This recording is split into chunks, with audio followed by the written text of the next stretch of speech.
fool. The fool is the precursor to the Savior. Why? Because you're a fool when you start something new. And so if you're not willing to be a fool, then you'll never start anything new. And if you never start anything new, then you won't develop. And so the willingness to be a fool is the precursor to transformation. And that's the same as humility. And so if you're going to write your destiny, you can do a bad first job. You're going to get smarter as you move forward. That's the thing, is that, so something beckons to you. That's what happens here. Maybe the star that Geppetto wished on was the wrong damn star. But at least it was a star, right? At least it was in the sky. At least it moved him forward. And so you say in your life, well, something grips you and fills you with interest. And you think, well, should I do that? And the answer is, if not that, then something.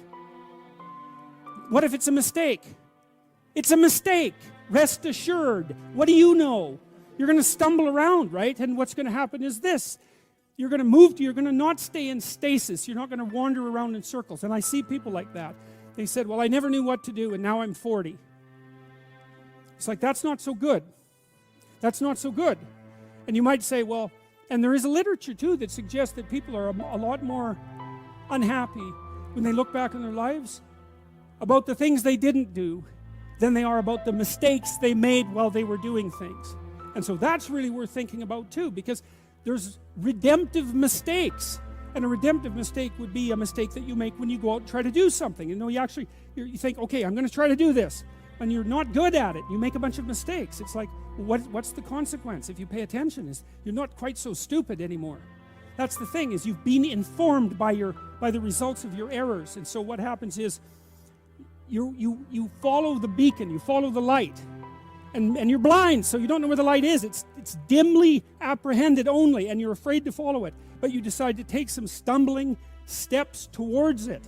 And as you take stumbling steps towards it, you become illuminated and enlightened and informed because of the nature of your experience, because you're pushing yourself beyond where you are, and you're going into the country that you have not yet been in, and you learn something. And so what happens then is the star moves.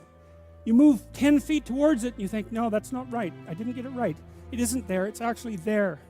And so then you see it somewhere else, and you shift yourself slightly, and you move forward. And that's what happens, is that you continue as you change. The thing that guides you forward moves, right? It's like God in the desert in Egypt, the pillar of light that you're following. It's moving. It's not a permanent thing. You move towards it, it moves away, it guides you forward.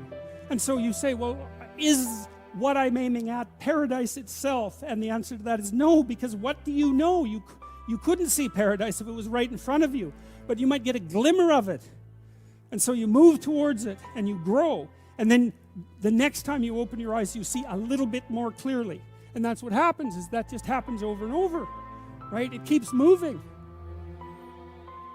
And so you move like this. But the thing that's so cool is that all those zigs and zags, you say, and each of those zags and zigs is a catastrophe.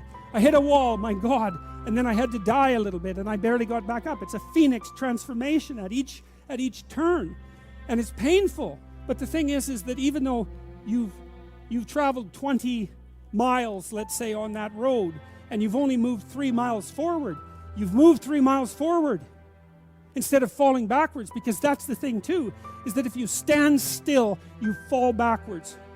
You cannot stand still, because the world moves away from you if you stand still.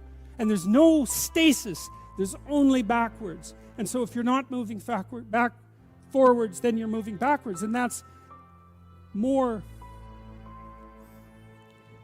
of the underlying truth of the Matthew principle.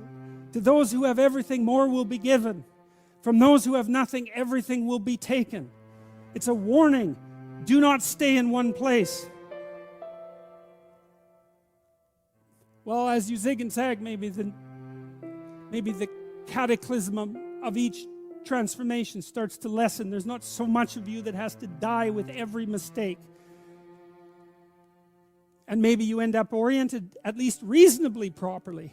And if you were sensible, that would have been your trip. But it wasn't, right? It's that. And perhaps it's a lot worse than that. Perhaps there's no shortage of backtracking. But it doesn't matter, because as you stumble forward, you illuminate and inform yourself. And perhaps that's partly because the world is made of information, and if you encounter it and tangle with it, then it informs you, and then you become informed, and then you're information, and then you're ready.